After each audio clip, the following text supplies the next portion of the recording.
Hi, my name is Allison Alexander, and I'm going to talk to you today about encryption. Encryption is the conversion of electronic data into an unreadable form called ciphertext, which only authorized parties can decipher. I'm going to talk about two types of encryption: symmetric cryptology and asymmetric cryptology. Symmetric cryptology uses the same key to both encrypt and decrypt the data, while asymmetric cryptology uses one key to encrypt and a different key to decrypt the data. In symmetric cryptology, all participants must possess the same key. And the same key is used to both encrypt and decrypt the data. First, I'm going to tell you a story about Alice and Bob. Alice wants to send Bob a private message, and the only way she can communicate with him is through the mail. But unfortunately, she's pretty sure the mailman is reading her mail. So she's quite upset, and she wants to find a way to send Bob a message that is more secure. So she goes and buys a lockbox and two identical keys. And then she realizes if she mails the message to Bob in the lockbox, she can't mail him the key because then the mailman can get her key. So she has to arrange to meet Bob somewhere. She only has to do it once, but she has to arrange to meet him to give him one of her keys, which can be quite inconvenient if they don't live near each other. But once he gets the key, then she can go home, write her message, lock it in the lockbox, lock it up with her key, mail it, and then Bob can use his key to unlock it. First, I'm going to talk about Advanced Encryption Standard, which is one of the most popular symmetric systems. The advantages are it is extremely secure. When used with a 256-bit key length, it could take a computer billions of years to guess the key using a brute force method.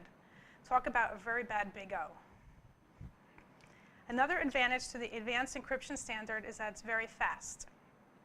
Encrypting and decrypting symmetric key data is quite easy and fast to do. Symmetric keys require less mathematical computation than asymmetrical keys do. A disadvantage is that the key needs to be shared with the intended party in a safe and secure way. And the other disadvantage is the security risk, because one key can unlock all of the data. If someone obtains a symmetric key, they can unlock everything secured with that key. Next, I'm going to talk about asymmetric cryptology. This is where data is encrypted with one key and decrypted with a separate key. So back to Alice and Bob. This time, if they're going to use asymmetric cryptology, they don't ever have to meet. Instead, Bob can go and buy a padlock, and he can mail it to Alice in an unopened form. Then Alice can take the padlock, she can write her message, put it in the lockbox, and lock the lockbox up. She can mail it to Bob, and then Bob has the key to this padlock, which he can use to unlock the padlock and get to the message. This way, the message is still secure, and the postman still cannot read the message.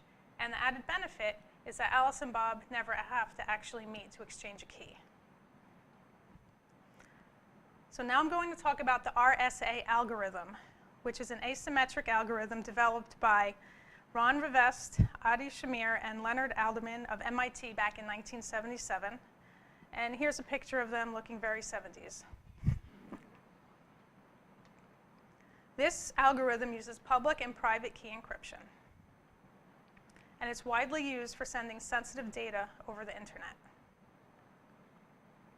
It has two keys, one public key, which can be shared with everyone, and one private key. These two keys are distinct, but mathematically linked to both encrypt and decrypt the data. Both keys can encrypt and decrypt, and you can use either one to encrypt, but then you need to use the opposite one to decrypt the message. The advantage is increased security, because private keys never need to be transmitted to a third party. Another advantage is that it can deliver authentic digital signatures that cannot be repudiated, because each user has sole responsibility for protecting his or her private key. A disadvantage is speed. As we talked about earlier, symmetric encryption is much faster. Next, I'm going to go over how to generate a key using the RSA algorithm. While I go through this algorithm, I'm going to have an example on the right-hand side with very small numbers, but keep in mind that the key would never be generated with numbers this small. I'm only using numbers, small numbers for simplicity. The first step is to generate two large random prime numbers, P and Q. But in my example, I'm going to use P equals 11 and Q equals 13. Next, we need to calculate N, which is just the product of P and Q. And in this example, N equals 143. The reason this algorithm is so secure is because the value of N can be over 200 digits, and that makes this algorithm nearly unbreakable. Next, we need to calculate T, which is a multiple of P minus 1 and Q minus 1. So in my example, I just multiply P minus 1, which is 10, times Q minus 1, which is 12, and I get 120. Next, we have to select a number that is greater than 0 and less than T, that is co-prime to T, which just means that the only positive integer that divides both these numbers is 1. And so I've selected 7. And finally, we have to calculate D, which is a modular multiplicative inverse of E. And what that means is it's an integer where the product of two numbers is congruent to 1 with respect to modulus m. So in my example, if you take E times D, which is 721, when we mod it by T, which is 120, we get 1. And that is how you generate the key. The public key is N and E, which is 143 and 7. The private key is N and D, which is 143 and 103.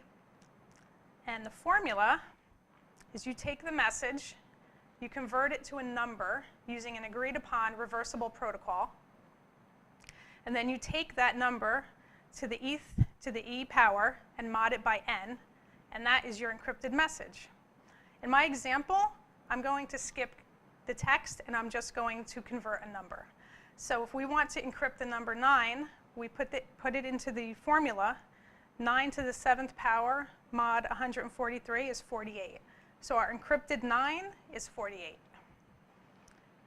And if we want to decrypt it, we take the encrypted message, we raise it to the D power, and then mod it by N. And in my example, that would be 148 to the 103rd power mod by 143, which brings us back to 9. As you can see, I'm taking this encrypted message to a very high power. Therefore, you can imagine how complicated this gets when the algorithm is generated with very large prime numbers. In summary, I talked about symmetric encryption, in particular the Advanced Encryption Standard, and asymmetric encryption, in particular the RSA algorithm.